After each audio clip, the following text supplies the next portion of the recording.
welcome everyone, Farmer Cop here. This is going to be the recap video for day 2 of FarmCon 21. That's for today, July 22nd of 2021. So let's go ahead and jump into it.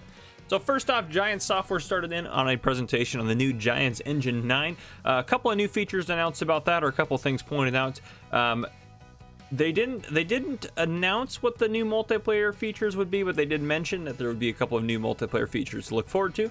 What I noticed is better overall graphics, and they talked about some of the reasons why the performance will be much better. Right after that, they had a video of DJ GoHam up in there, good friend of the channel. If you guys have been living under a rock, go subscribe to his channel.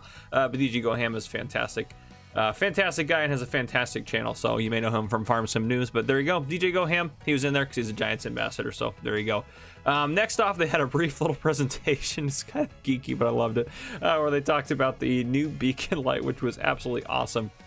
Then it started to get really great. So this next section here, we're going to talk about some of the new things that we can see about gameplay in FS22. We saw gameplay. So they showed off certain aspects of parallax occlusions, as well as you can see there, if you look on your screen, you can see the new mini map down in the bottom left hand corner. You can see the new money bar, which shows the month and weather and such, up in the upper right hand corner. You also can see the new help menu, which is very similar to the old one, let's be honest, in this as well. And you can also see the vehicle interface as we go through. So those are a couple things to notice. You'll see on there they talked about having a new crop texture, or new crop textures in the game, and having denser crop texture, so the crop actually looks more thick and more full like it would in real life. They also talked about a few other cool features, such as wind directions will change and the crops will adjust to the wind direction, so they'll blow the way the crops will kind of bend and blow the way that the wind is going, which is super cool. Another thing they talked about is auto header angle adjustment for headers. So essentially, when you're harvesting on hills, the header will automatically adjust to the angle of the ground, so you don't have it hitting the ground essentially. And it won't do that for all headers. It'll only do that for headers that will do that in real life, which is really cool. They also announced several new brands, which we'll talk about as we go through. They showed off a new Rudolph trailer as a new brand, as well as a new Unia, U-N-I-A Polish brand silos, which will be new in there. They also talked about new brand Continental tires, so Continental tires will be in there. And as they show off this older John Deere you're seeing on your screen, they talked about having a lot of different older tractors in the game as well, which is going to be cool. They also talked about a new weight brand. Gear shifting is new to the game, so you will hear gear shifting. You can choose to have gear shifting on or off. So essentially you can drive it like it's an automatic tractor, or you can have it where you actually have to shift the tractor gears, which is super cool feature to have.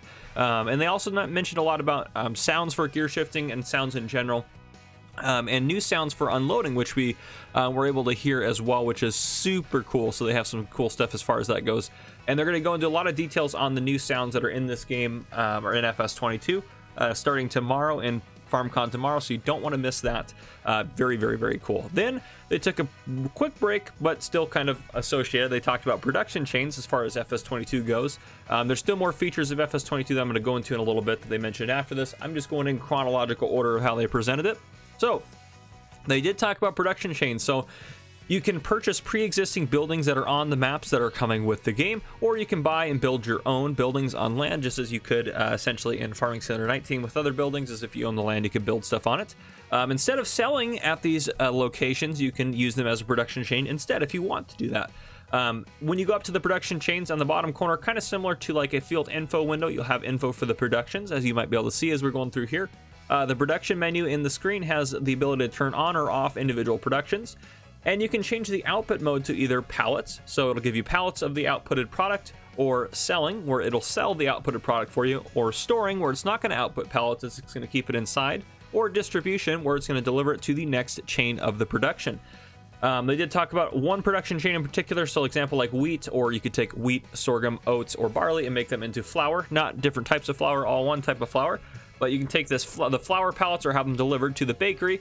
The bakery can make cake or bread, and they did show off some new icons on there. So they have flour, sugar, milk, eggs, strawberries, and butter, all as ingredients in there for various products, which is very cool. So very cool. Production chains and multiplayer. So if you buy a production building, other people can sell their stuff at your production building. I don't believe it goes to you. I believe they just get money for it. It's just gone. So it's just something cool that it allows you to kind of integrate a little bit more with multiplayer.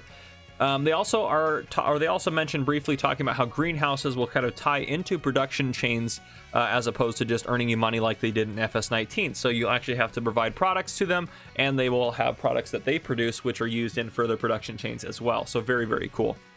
Then they had a quick little video where they showed off some of the features of the Kloss pre-order pack, where if you buy the game pre-order, you'll get that. By the way, if you use the code FarmerCop, or you click the link down below in the description, all of the proceeds to that, or essentially part of the proceeds to that, I guess I should say, not all of them, will go towards supporting the Farmer Cop channel at no additional cost to you, and that goes to help with other giveaways and other stuff that we're doing on the channel. So definitely take a look at that if you haven't pre-ordered the game.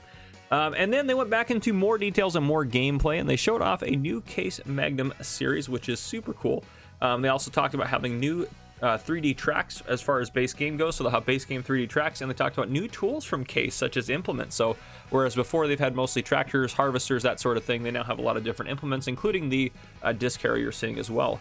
They also noted there's a difference between the cultivated state and the disc harrow state. So example, if you disc harrow it, it's going to look different than cultivated, and there's also a gameplay effect. Not only does it look visually different, there is a gameplay effect as well. One of the gameplay effects that was mentioned was that there's less time to control weeds with the disc harrow. So it essentially makes it a little bit more difficult for you, but you can do it faster than cultivating, and it's usually cheaper to do than cultivating. They also showed off the Rudolph Herman branded animal sheds, which is a new thing, having actual branded sheds in the game, which is super cool. And then one thing about fertilizer, as you see, we are spreading slurry using one of the pre-order pieces of equipment there, the saddle track. Fertilizer levels have always been part of the game in the past. There's still 2 levels of fertilizer, but if you wanted to with at least slurry, I don't know if this works for other stuff, but with slurry specifically, you can do 2 states at the same time. So you can have it, you can adjust it to either do a single application or a double application. If it's on double application rate, it'll do 2 states instead of 1 state of fertilizer, so you'll basically be done. It will double how much slurry or digestate is being used. It will also lower your work speed to half. So essentially it's just basically like doing the job of it. You only have to go over the field once, essentially, is what that really means. And then to finish off the day, they had a Q&A session where they asked various questions to various people in the company, as well as we had Lars, community coordinator, there on the screen. You'll see, but we're going to just go through those questions quickly. I'm not going to go through all of them. I'm just going to go through some of the highlights, some of the, I think, more important questions. So we are going to quickly just dive into those. So Q&A. Will mod testing be as strict because Giants is now self-publishing? And they said that it has no effect on mod testing. Mod testing will be very similar to how it is now. They also asked, someone asked, are there more customization options for females and characters in general? Yes, there is character creation that has been improved, and there'll be more and more options available, more diversity essentially within the character creation, which is awesome. They also asked, will there be a better store search feature, or mod categories be better? And they did mention that there'd be a better sorting feature. They didn't specifically mention if there's going to be a search function in the store. Then they also mentioned with that there's going to be startup packs for new farmers. So essentially when you go into new farmer mode, you can choose arable farming versus animals, and it'll give you equipment that's going to be more tied to that. And they may have more categories. This is still in development, but another example is maybe they'd have like, oh, you choose this one if you want to be a potato farmer, so it's going to give you all the stuff for potatoes or what you're going to need for that. So I think that's a really cool way to kind of help out, especially new players, or just even returning players that want to start a new farmer mode but don't want to do maybe arable farming and want to focus on animals or something else. So you don't have to switch all your equipment over. They did note that will seasons be optional as far as on and off? And they said yes, seasons are optional. Someone asked, there customizable number plates? And they said yes, you can have different symbols and options on number plates for your vehicles and such like that. However, they do have the ability, they block all swear words and inappropriate words, so there you go. Will Lizard be in FS22? And the answer was, of course, absolutely. As a brand, it will be in there. And will they continue to self-publish in the future? Yes, of course they will. Will the landscape tool be in FS22? Yes, it will be there. It'll be better. There'll be a landscaping demonstration tomorrow where they'll talk about that. And there is going to be essentially what's called a building mode in the game, which is going to be really cool. So I'm excited to see some of the improvements with that. Someone asked what is the biggest advantage to self-publishing, and they responded with react to fans' needs and desires. Will consoles be able to turn on hazard lights? They said they don't have a final answer right now, but they're working on it. Then someone asked, will there be snow clearing contracts? And they said it was a definite maybe because the mission system has not been developed and finalized yet. Someone asked if you could harvest grapes by hand, and the answer is there's no manual harvesting. Another person asked, will there be forestry related production chains? And they said, yes, definitely. The sawmill should be able to produce boards or other products, and then there'll also be a carpenter that'll further produce products for you as well. So very cool for those of you that are focused on forestry. Will livestock be more realistic, such as you can rotate them through fields and etc.? They said that there's no grazing mechanics, but you can fence off areas and move cattle to various areas that way. Then we'll go into more details about cows and stuff like that here in a second, or animals in a second here. So will there be places to store pallets, bales, especially with production chains and consoles? Yes, there'll be stuff that's modified to make it a little bit easier to improve performance, not necessarily storage facilities, but they did mention a few ways they're going to try to improve performance on there. But they did say that yes, slot counts will continue to console, and they explained all that. If you have issues with that, definitely go watch it. I'm not going to try to explain all that on here. Will there be improvements to breeding and animals? And they said yes, animals are going to be much more complicated this time. There's going to be breeding needs, or breeding, there's going to be needs, different stats, different cow types, animal types, everything like that. So it's going to be much, much better. They said, what will new gen consoles get that old don't have? Essentially, it's mostly just performance upgrades, and it'll work a little bit better and look a little bit nicer, but all the gameplay features that are core to the game will remain the same between old and new gen consoles. Will modders be able to expand on productions? Yes, you'll be able to have custom production mods for PC and console because of this new improvement in there. They said a lot of the stuff going on is simply in the XML files, so modders will be able to add in new production systems to consoles very easily, which is super awesome to hear. Will there be bale improvements, such as them not being hard as a rock and being more realistic? There'll be no major changes, at least at this moment. Probably to textures and looks, but not to the actual physics of bales and such like that. Then they also went in to talk about their favorite FS22 features coming with the game.